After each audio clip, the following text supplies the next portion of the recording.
Galates chapitre 3, versets 13 à 14. Nous lisons au nom de Jésus. Nous lisons au nom de Jésus. Christ nous a rachetés de la malédiction de la loi, étant devenu malédiction pour nous, car il est écrit, maudit est quiconque est pendu au bois, afin que la bénédiction d'Abraham ait pour les païens son accomplissement en Christ Jésus, et que nous ressuscitions par la foi l'Esprit qui avait été promis. C'est la parole du Seigneur. C'est la parole du Seigneur. Amen. Gloire à Dieu. Nous voulons lire le deuxième passage rapidement. Ésaïe, chapitre 53. Quelqu'un qui a trouvé peut aussi nous aider rapidement. Ésaïe, chapitre 53. Verset 4 au 8e verset, 53, Ésaïe. Amen. Cependant, ce sont nos souffrances qu'il a portées, c'est nos douleurs qui s'est chargé, et nous l'avons considéré comme fini, frappé de Dieu et humilié. Mais il était blessé pour nos péchés, brisé pour nos iniquités. Le châtiment qui nous donne la paix est tombé sur lui. Et c'est par ces meurtrissures que nous sommes guéris. Nous étions tous errants comme des brebis, chacun suivant sa propre voie. Et l'Éternel a fait retomber sur lui l'iniquité de nous tous. Il a été maltraité et opprimé, et il n'a point ouvert la bouche, semblable à un agneau qu'on promène à la boucherie, à une brebis muette devant ceux qui l'adorent. Il n'a point ouvert la bouche. Il a été enlevé par l'angoisse et le châtiment. Et parmi ceux de la génération qui a cru, il était retranché de la terre des vivants et frappé pour le péché de mon peuple. C'est la parole du Seigneur. Amen. Père, bénis cette parole car nous voulons t'écouter.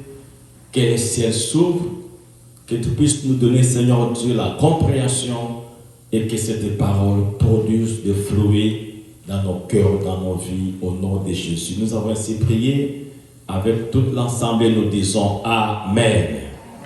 On peut s'asseoir, que Dieu soit béni, que Dieu nous bénisse.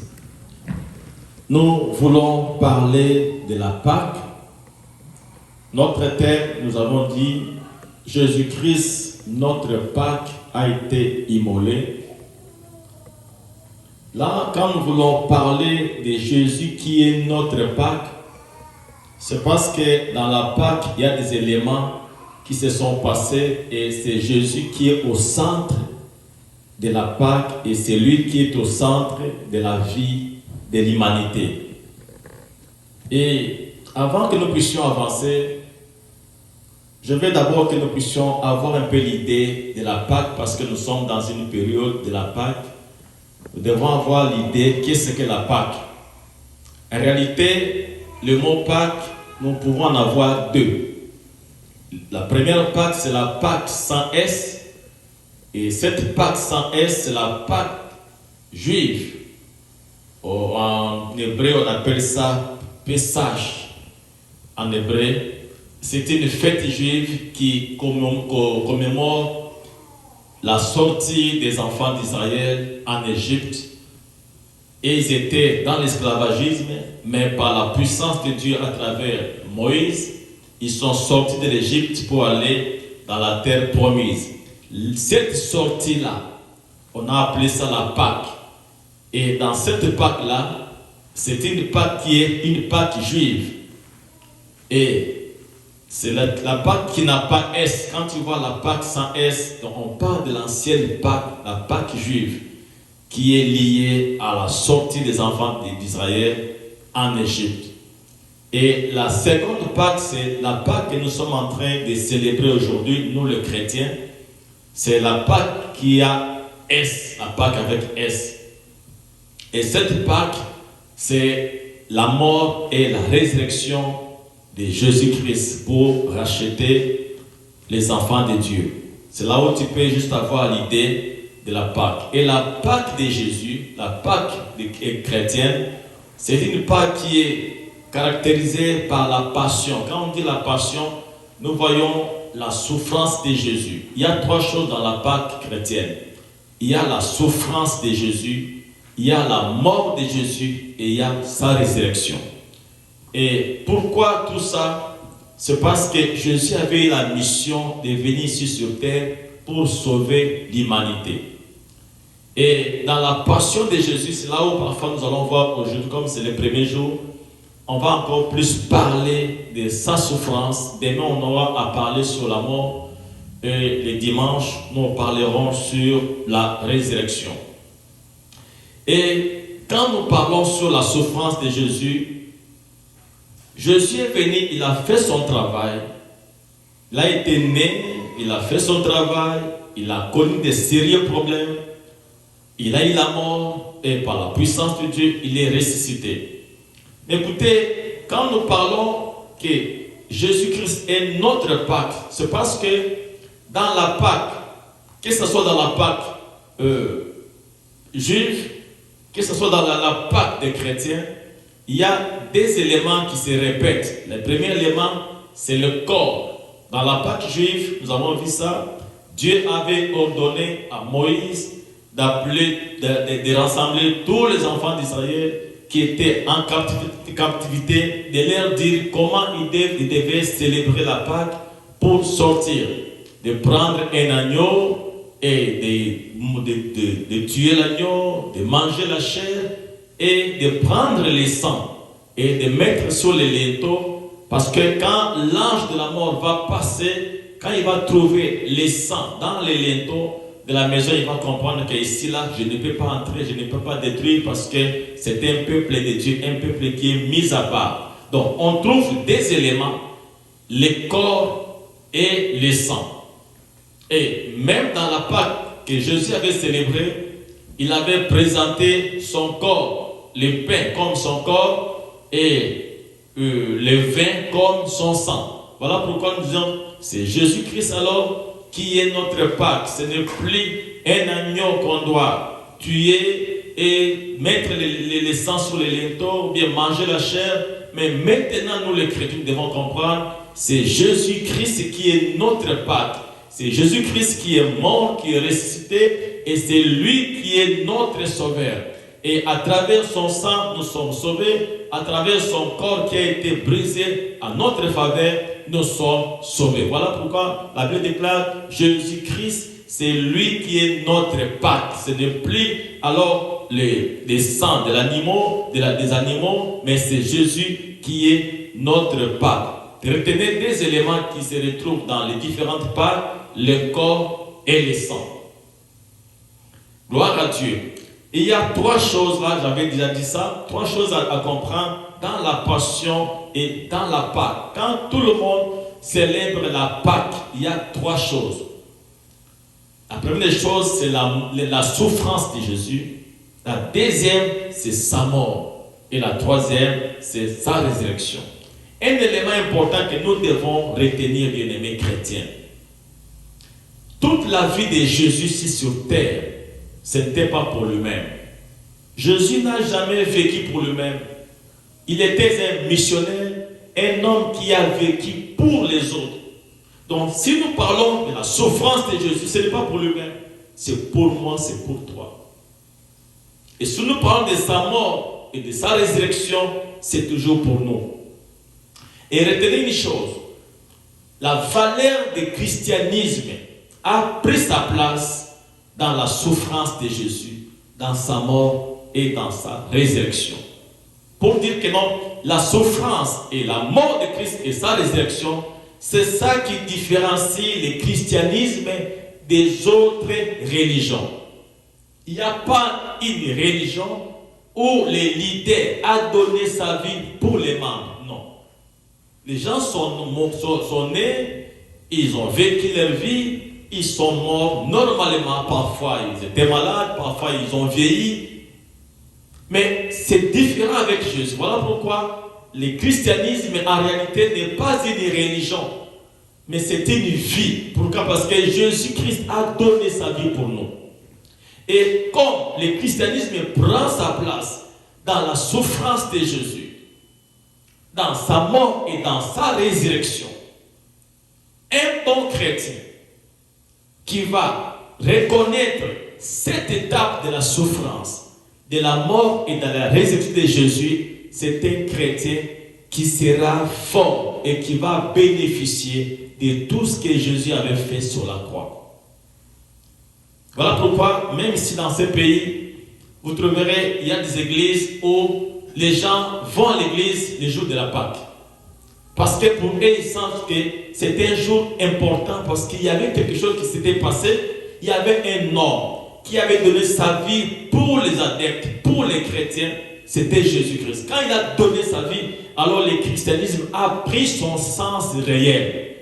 Et quand un chrétien va connaître la dimension de ce que Jésus avait fait sur la croix, il va comprendre ça, il va méditer ça, il va comprendre que non, c'était à travers les sacrifices d'une personne que moi je suis sauvé, et c'est à partir de ça que toi tu vas bénéficier alors des choses de Dieu.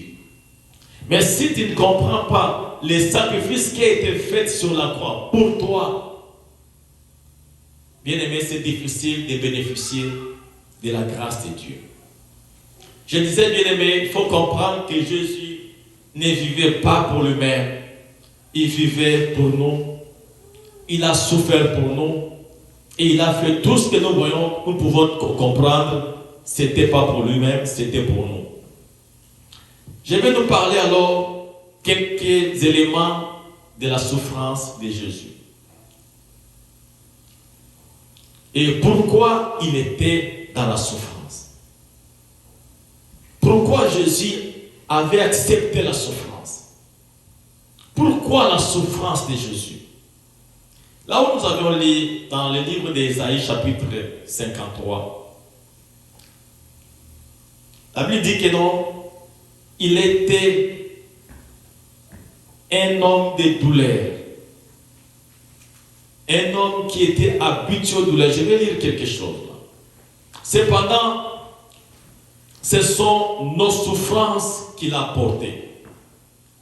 Pourquoi, on peut se poser la question, pourquoi Jésus a accepté la souffrance?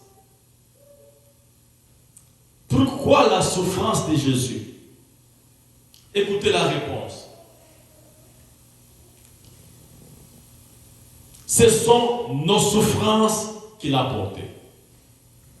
Donc, tout ce temps que Jésus était en train de souffrir, ce n'était pas pour lui-même.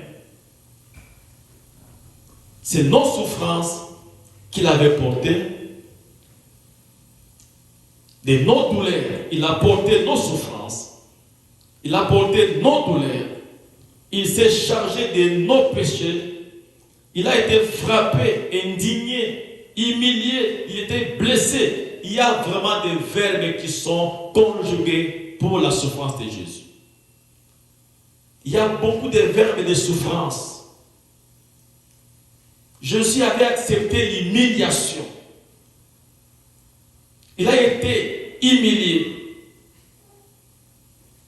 Il a été frappé. Il a été blessé pour nos péchés. Il a été brisé pour nos iniquités. Écoutez bien aimé, la Bible déclare, le châtiment qui nous donne la paix est tombé sur lui.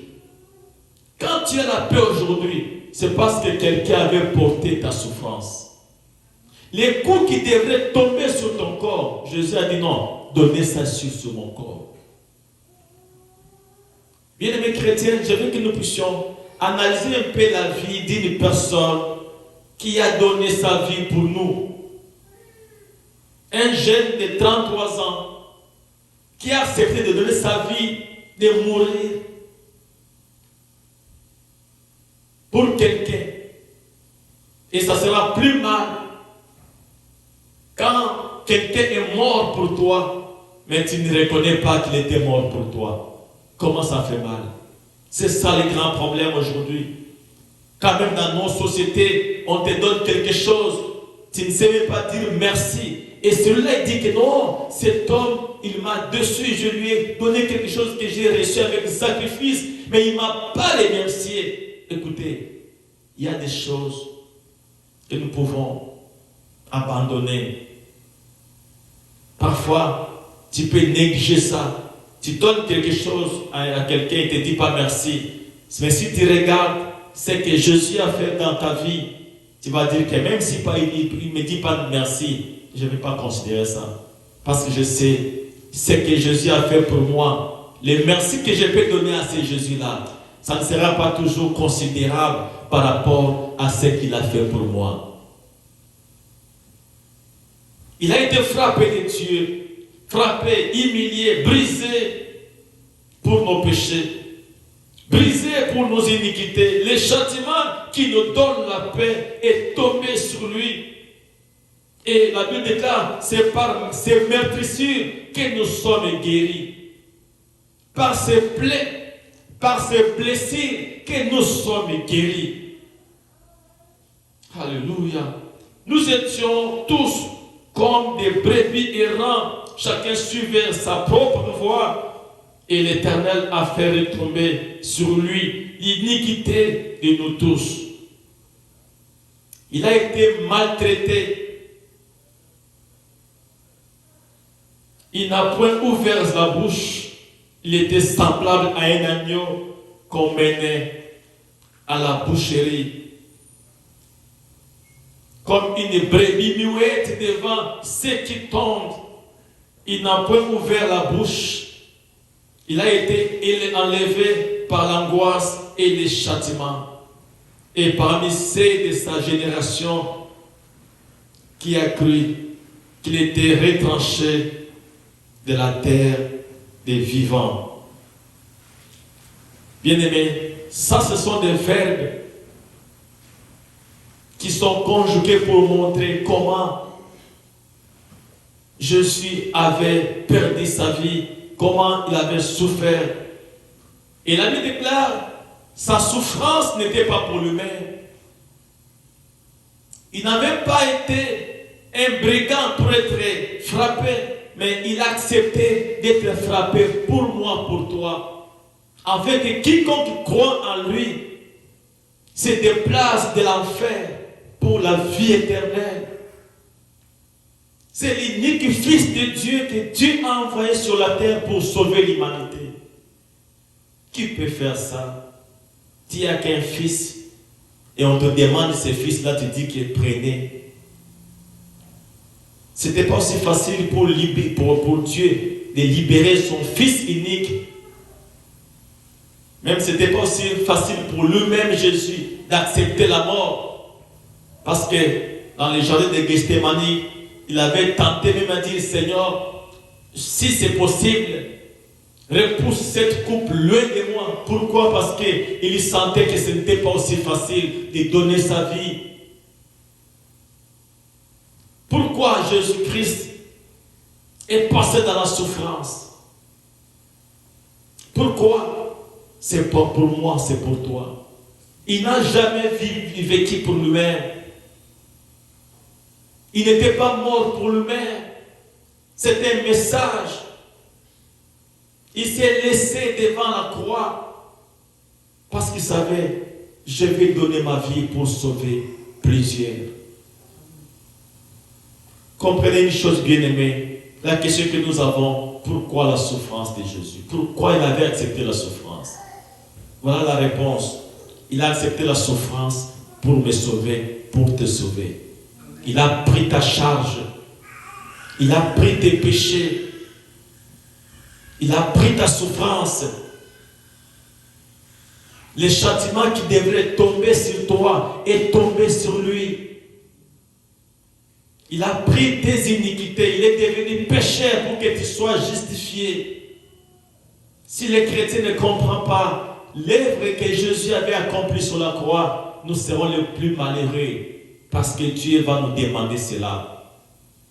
Il n'a pas épargné son Fils unique. Il a accepté que son Fils puisse perdre la vie pour que tu puisses gagner. Pourquoi la souffrance de Jésus? Nous avons lu quelque chose dans Galates chapitre 3, verset 13. La Bible nous dit, quelqu'un peut lire rapidement, que Jésus était mort sur la croix parce qu'il devrait porter notre malédiction pour que nous soyons bénis de la part de Dieu. Car il y avait une loi qui disait, maudit soit celui qui est pendu au bois. Donc la mort à la croix, c'était la mort qui était réservée aux maudits. Donc Jésus est allé jusqu'à la croix pour dire que moi je prends la malédiction de ces gens-là. Que je devienne malédiction et que mon Fils soit bénédiction. Ce soir, nous allons prier que la bénédiction que Jésus nous avait donnée sur la croix, que nous puissions saisir cette bénédiction au nom de Jésus de Nazareth.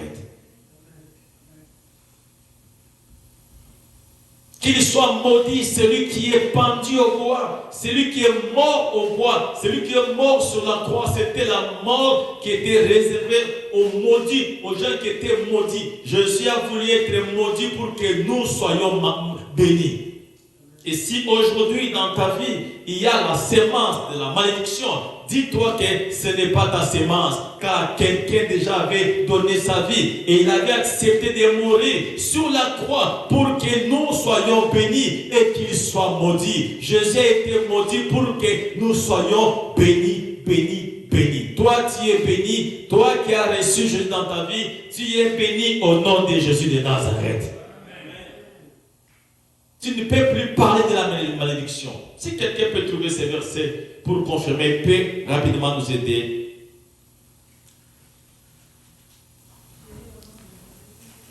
Amen. Christ nous a rachetés de la malédiction de la loi, oui. Étant devenu malédiction pour nous, car il est écrit, maudit et quiconque est pendu au bois. En fait que la bénédiction d'Abraham est pour les païens son accomplissement en Jésus-Christ et que nous recevions par la foi l'Esprit qui avait été pour nous. c'est la parole du Seigneur. C'est la parole du Seigneur. Oh, alléluia. Maîtrisons la parole de Dieu. En réalité, un enfant de Dieu ne peut pas être maudit. Parce que ces versets te confirment. Pourquoi la souffrance de Jésus? C'est parce que Jésus a pris notre malédiction. Il s'est fait maudit pour que nous soyons bénis. Si toi tu es béni de la part de Dieu, tu peux acclamer le Seigneur. Alléluia. Je ne t'entends pas bien. Acclame le Seigneur. Toi qui es béni de la part de Dieu, acclame le Seigneur. Alléluia. Gloire à Dieu. Alléluia. Gloire au Seigneur. Que le Seigneur soit béni. Alléluia. Gloire à Dieu. Gloire à Dieu. Alléluia.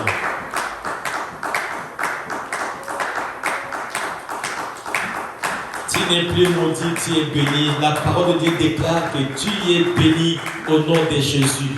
Jésus a été maudit pour que tu sois béni. Que son nom soit béni. Alléluia. Bien aimé, la Bible déclare, il s'est fait un homme de douleur. Homme de douleur, c'est Jésus. Un peu au verset 3. Il n'avait ni beauté ni éclat pour attirer nos regards. Ça, c'est Jésus. C'est la prophétie faite par Ésaïe. Avant même que Jésus vienne, Ésaïe avait déjà prophétisé sur Jésus. Comment il sera, sa mission, comment il va mourir. les livres d'Ésaïe prophétisent déjà de la part de Dieu ce qui va se passer dans la vie de Jésus. La Bible déclare il n'avait ni beauté ni éclat, cet homme de Jésus, pour attirer nos regards. Il n'est pas venu nous sauver dans l'aspect extérieur. Et son aspect n'avait rien pour nous plaire. On décrit alors la façon dont Jésus était. Voilà pourquoi les jours où on était venu arrêter Jésus, il faudrait que Judas vienne donner un donner un bisou à Jésus pour aider tous ces gens à comprendre que c'est cet homme-là. Quand il est dans les groupes, vous n'aurez pas l'idée que cet homme de Jésus qui fait les miracles, qui est l'enfant de Dieu, qui a la puissance de Dieu, qui a l'onction de Dieu, un homme extraordinaire en esprit. Mais les voyant comme ça, la Bible déclare, il n'avait même pas d'éclat, ni beauté, ni éclat pour tirer l'image et les regards des gens. Voilà pourquoi ce n'est plus important dans ta vie de chercher les barrières extérieures qui peuvent compliquer la vie des gens. La vie n'est pas là. Son aspect n'avait rien pour nous plaire. Il a été méprisé et abandonné. Voilà. Jésus a été méprisé. Il a été abandonné. Mais c'est lui le sauveur. C'est lui qui a laissé la gloire. Il est venu ici. Mais quand il est venu, on l'a abandonné, on l'a rejeté, on l'a méprisé. Pourquoi? C'est pour nous. Pour que toi, tu ne sois pas abandonné, que tu ne sois pas méprisé, que tu puisses avoir de la valeur. On l'a appelé homme de douleur, habitué à la souffrance. Jésus, c'était un homme de douleur, un homme qui est habitué à la souffrance.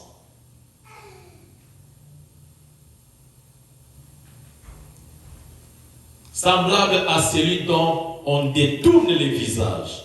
Nous l'avons dédaigné, nous n'avons fait de lui aucun cas. Donc, quand Jésus passe comme ça, personne ne peut penser que c'est lui le sauveur.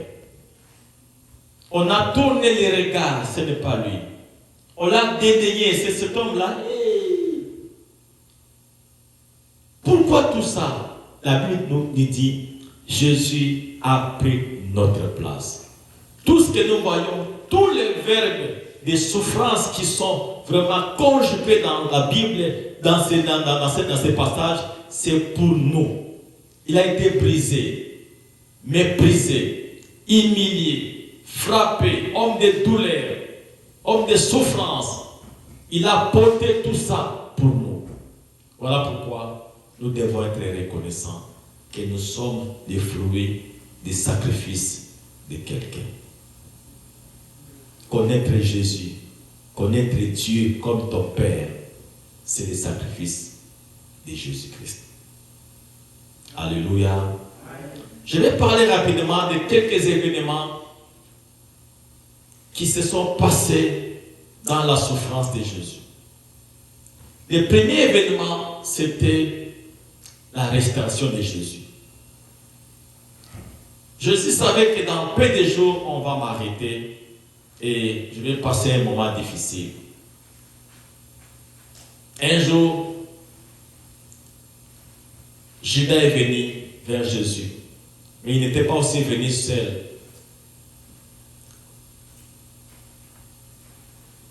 Les commentaires nous enseignent qu'il était venu avec plus de 600 personnes pour arrêter une personne. Cohorte, 600 personnes, juste pour arrêter Jésus. On peut penser que c'était une chose facile, 2 à 3 personnes comme ça. Non. Beaucoup de gens, plus de 600 personnes, juste pour arrêter Jésus. Et qu'est-ce que Judas avait fait? La Bible déclare, il a été trahi, c'est Jésus. Même à travers tous ceux qui ont reçu la grâce, ils ont trahi le maître. Judas a pris l'argent pour vendre Jésus. Et quand ils sont venus, Judas leur a dit que non, celui que je vais baiser, c'est celui-là. Prenez-lui. Il a 30 pièces d'argent. Il a reçu les 30 pièces d'argent, il l'a mis dans la poche. Il est venu avec ces gens-là. Il a baisé Jésus. Et les gens ont compris que c'est celui-là. Ils se sont approchés, ils ont pris Jésus. Les choses ont commencé là-bas. Bien que tout était prophétique, mais bien aimé, le Seigneur a passé un moment difficile. J'ai aimé quand Jésus avait répondu à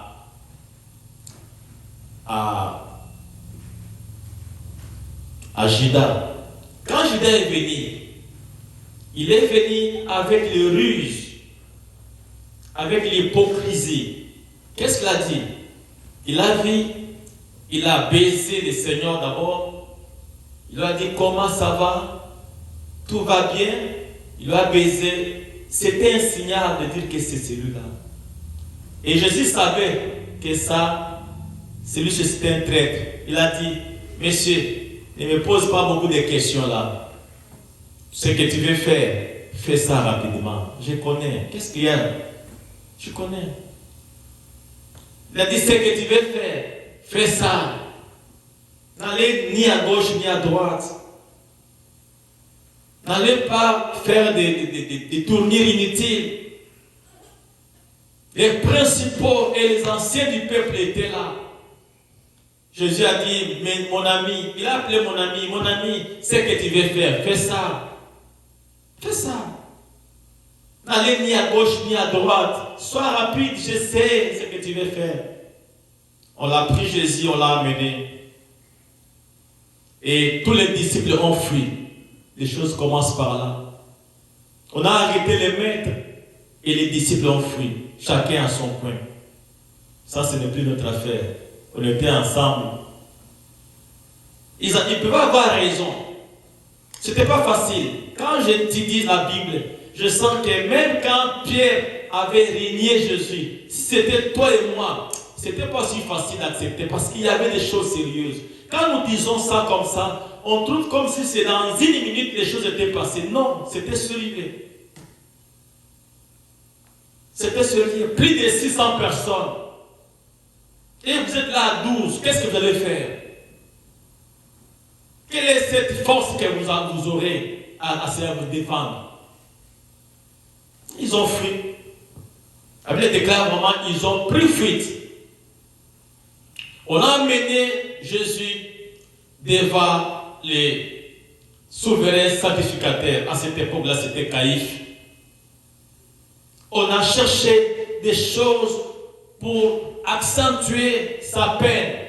On a commencé à chercher les motifs, les problèmes pour qu'on puisse les condamner. Il n'y avait rien. Et le souverain sacrificateur a demandé à Jésus, es-tu réellement le Christ, le Fils de Dieu? Il a dit, tu l'as dit. Ça, c'est un motif. Ils ont dit que, comment vous voulez encore chercher les motifs? Ça, c'est déjà un motif. Il mérite la mort, cet homme-là. Il ne parlait pas bien. Est-ce que c'est lui qui est le Fils de Dieu? Nous sommes les sacrificateurs, les souverains sacrificateurs. Nous sommes les sacrificateurs. Cet enfant, il va dire que c'est lui qui est le Christ, c'est lui qui est le Fils de Dieu. Depuis quand Caïphe a pris ses habits sacerdotaux, il a déchiré ça. Il a dit que cet homme mérite la mort. Ne cherchez plus encore un motif. Ça, déjà, c'est un motif. Oh, alléluia. Dans son palais, tout s'écrit. Quand Jésus a affirmé ça, ils ont dit que non, il mérite la mort. Il a déchiré ses habits. Et du coup, on a craché sur Jésus. Sur sa face. C'est blasphème. Tu ne peux pas dire ça. Tu ne connais pas Dieu. Tu n'es pas un fils de Dieu.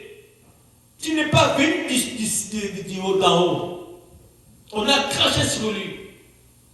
On l'a donné des coups. Et l'atmosphère a changé. On l'a donné des coups, des gifles. Et les autres coups, on l'a donné derrière. Et puis on l'a posé la question. Si toi tu es prophète, dis-nous qui t'a tapé. C'est blagué avec les Seigneurs. Et c'était vraiment difficile. Et c'est là où Pierre a renié le Seigneur 3 fois parce que Pierre avait assisté. Ça veut dire que Pierre était entré dans la cour, là où il était en train de juger le Seigneur. Il était assis sur le banc. Il voyait tout ce qui s'est passé. Il a compris que le temps était difficile. Le souverain sacrificateur a déchiré sa robe. On a craché sur lui. On a commencé à le taper partout. Pierre a dit que mais ici, là, qu'est-ce que moi je peux faire? Il y a une servante qui est venue. Il a vu Pierre là-bas, là où il était assis. Toi aussi, tu étais avec cet homme-là. Il a dit que non, je ne sais même pas. Qu'est-ce que tu dis là? Je ne connais pas de ce que tu dis. Ok, on l'a laissé. Le deuxième, ce n'était pas la même personne qui était venue 3 fois. C'était la première personne a dit, Pierre a renié. Ok. La deuxième personne, encore une femme, est venue dire au Seigneur, à Pierre, puis, toi, tu es le disciple de cet homme-là. Il a dit, je ne le connais pas. Je ne sais pas de quoi vous parlez. Je ne le connais pas. Parce que Pierre avait dit que le climat était compliqué. Même s'il disait que oui, je le connais, on allait parfois le frapper, le tuer sans défense. Ce n'était pas une chose d'1 minute. Il a vu la scène. Qu'on a commencé à le frapper, à le taper, à cracher sur lui. Et le souverain sacrificateur a déchiré la robe dont le climat était compliqué. Pierre a dit qu'ici, là, je vais me cacher. Mais la prophétie du Seigneur était accomplie. Quand Dieu donne sa prophétie, même si tu peux dévier ça, quand la prophétie de Dieu est à son terme, ça va s'accomplir. Oh, alléluia. Le Seigneur avait dit que Pierre, tu vas me renier 3 fois. Donc pour dire que le Seigneur voyait déjà comment les choses vont se passer. Et Pierre n'allait pas se défendre, n'allait pas supporter cette histoire-là. Et il allait parfois demander l'abandon. Moi je dis que Pierre était courageux. Parce que les autres ont fui. Lui, il est allé même dans la salle de la cour. C'était quelque chose. Mais il a compris que non, même ça, je ne peux pas. Et la 3e fois, ce n'était pas une personne. C'est un groupe de gens qui sont venus vers lui. Toi, monsieur, toi, tu étais avec cet homme-là, parce que nous voyons que ta façon de parler ressemble à cet homme-là. Tu es son disciple. Non, je ne connais rien. Il est sorti. Quand il est sorti, l'Esprit de Dieu a touché Pierre. Il a compris. Wow, j'ai régné le Seigneur 3 fois. Ça, c'est la prophétie du Maître. Et le coq a chanté. Bien-aimé, le Seigneur a été abandonné. Et c'était difficile. Au même moment, quand Judas a compris que les choses étaient compliquées, ce n'était pas comme il avait planifié. Judas a marché avec le Seigneur. Judas connaît la puissance de Jésus. Judas connaissait comment Jésus pouvait s'esclipser rapidement, même au milieu de 600 personnes, comment il pouvait même parfois s'enfuir, ou bien il pouvait dire que hey, tout le monde tombe. Lui, il savait. Quand il avait vendu Jésus, moi je pense qu'il savait que non, je vais prendre l'argent, la mettre dans la poche. Ils ne vont pas saisir cet homme-là. Je connais Jésus. Comment il est puissant, comment il agit. Personne ne peut l'arrêter et réussir.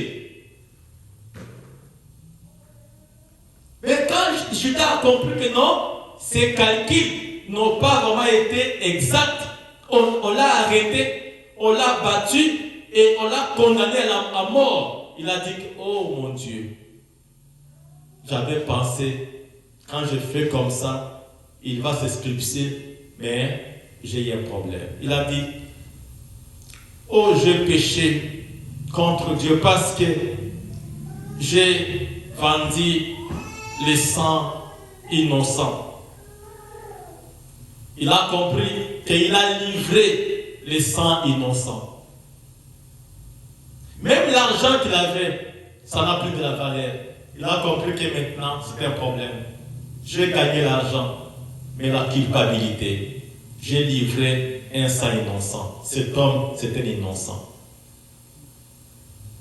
Il a eu du mal dans son cœur. Ça, c'est le diable. Vous savez, quand nous péchons contre Dieu, nous pensons parfois que nous sommes dans la joie. Mais quand tu pêches, après avoir péché, c'est la culpabilité. Il a perdu la paix. Il a commencé à pleurer. Il a pris l'argent, les 30 pièces d'argent qu'il avait vendu les maîtres. Qu'est-ce que je vais faire avec cet argent? J'ai livré un homme qui est innocent pour gagner l'argent. Voilà maintenant, qu'est-ce que je vais faire avec cet argent? Il a pris l'argent, il est allé chez les sacrificateurs. Il a dit que j'ai péché contre Dieu. J'ai livré les sangs innocents. Prenez votre argent. Prenez votre argent. Tu sais ce qu'ils ont dit? Il faut que nous puissions être sages, nous les chrétiens. Ils ont dit, ce n'est pas notre affaire, c'est ton affaire à toi-même. Ça, c'est le diable. Et le diable peut te pousser à faire quelque chose, mais après, il te dit que ce n'est pas moi, c'est toi-même. C'est ton problème.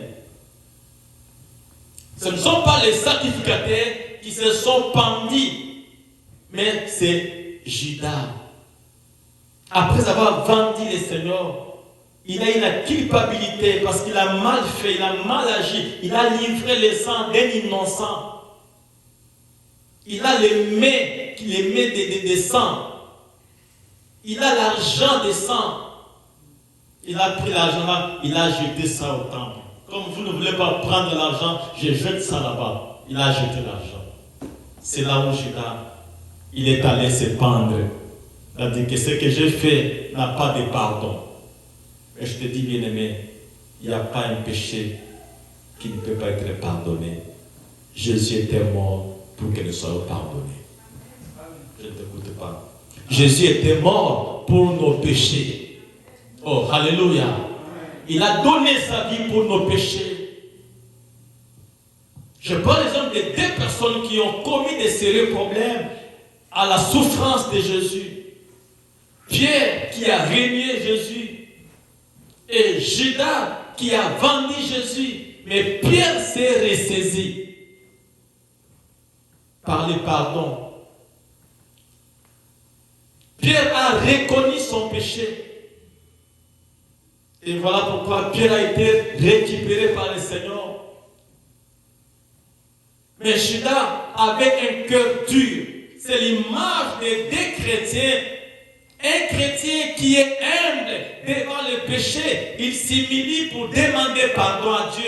Et un autre chrétien qui est orgueilleux devant le péché, il dit que non, je ne demande pas pardon, il faut qu'on me demande pardon. Bien aimé, le pardon, c'est une puissance qui libère. Moi, je crois, si Judas avait reconnu son erreur, il voulait être pardonné. Bien qu'il était allé chez les sacrificateurs, disant que non, j'ai livré les saints innocents. Prenez votre argent, c'était bien. Mais devant Dieu, il faudrait qu'il puisse aussi chercher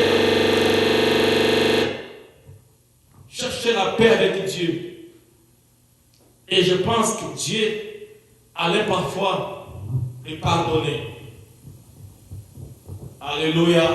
Amen. Oh, alléluia. Amen. En Christ, nous avons